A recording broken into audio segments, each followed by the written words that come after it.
High students, আজকে তোমাদের class 8 এর সেকেন্ড ইউনিট টেস্টের ইতিহাসের সাজেশন নিয়ে আমি এসেছি। দেখো, সব স্কুলে এখন সেকেন্ড ইউনিট টেস্টের পরীক্ষা চলছে।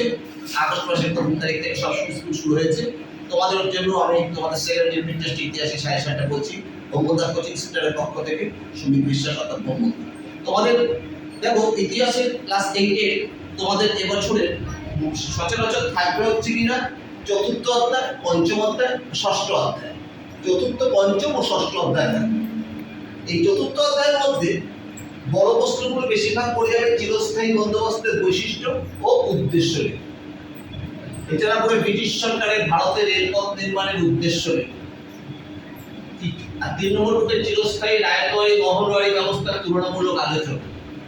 4 নম্বর পড়ে রেলপথ ও টেলিগ্রাফ ব্যবস্থার বিকাশের তুলনা। এই চারটে বড় প্রশ্ন করলে পরেই চতুর্থ অধ্যায় মোটামুটি কভার হয়ে যাবে।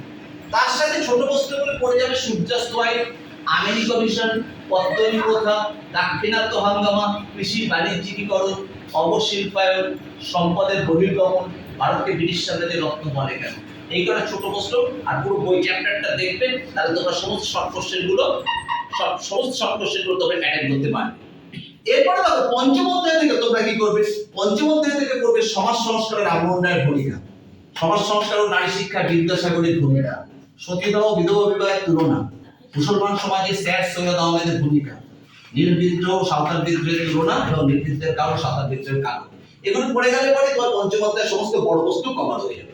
এছাড়া পঞ্চম অধ্যায়ের ছোট প্রশ্নগুলি পড়বে। দেখো কি, মধ্যবিত্ত কাদের বলে, হিন্দু মেলা, নব্যবঙ্গ গোষ্ঠী কিরকম বিরোধিতা করেছিল সমস্ত কিছু জাতপাতের বিরুদ্ধে, তিতুমির, মহারানীর ঘোষণাপত্র, তিতুমিরের বিদ্রোহ, মহাবিদ্রোহের ব্যর্থতার কারণ, মহারানীর ঘোষণাপত্রের সমস্ত দেখে যাবে।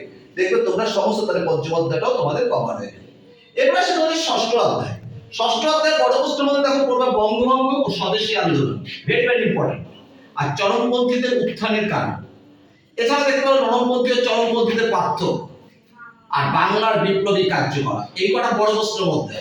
আর 3 এবং 2 এর শর্ট কোশ্চেনের মধ্যে পড়বে তোমরা টিকা হিসেবে ইলবার্ট বিল বিতর্ক, কংগ্রেসের সুরাট অধিবেশনের গুরুত্ব, ভারত সভার উদ্দেশ্য, বাংলা স্বদেশী আন্দোলন, বয়কট আন্দোলন, জমিদার সভা ভারত সভার পার্থক্য, হিউম ডাফরিন ষড়যন্ত্র, 3 দিনের তামাশা। এগুলো ভালো করে পড়বে। এইরকম বড় আর ছোট কম্বিনেশনে তোমরা সমস্ত প্রশ্নোত্তরগুলো কভার করতে পারবে। আশা করি তোমরা বুঝতে পেরেছো। কারণ সপ্তম অধ্যায় আছে, আবার বেশিরভাগ স্কুলে সপ্তম অধ্যায় নেই, সেই জন্য সপ্তম অধ্যায় দিলেন না। এরপরে আরো ভালো ভালো ভিডিও তোমাদের জন্য আমি আপলোড করবো। তোমরা যদি আরো ভালো ভিডিও পেতে চাও, তোমরা অবশ্যই বেশি করে লাইক সাবস্ক্রাইব করো। আমি বঙ্গদার কোচিং সেন্টারের পক্ষ থেকে সুমিত বিশ্বাস বলছি। কোনো অসুবিধা হলে অবশ্যই আমার সাথে যোগাযোগ করতে পারো। আমার ফোন নম্বর 9830537199। গুড নাইট, টাটা, আবার দেখা হবে।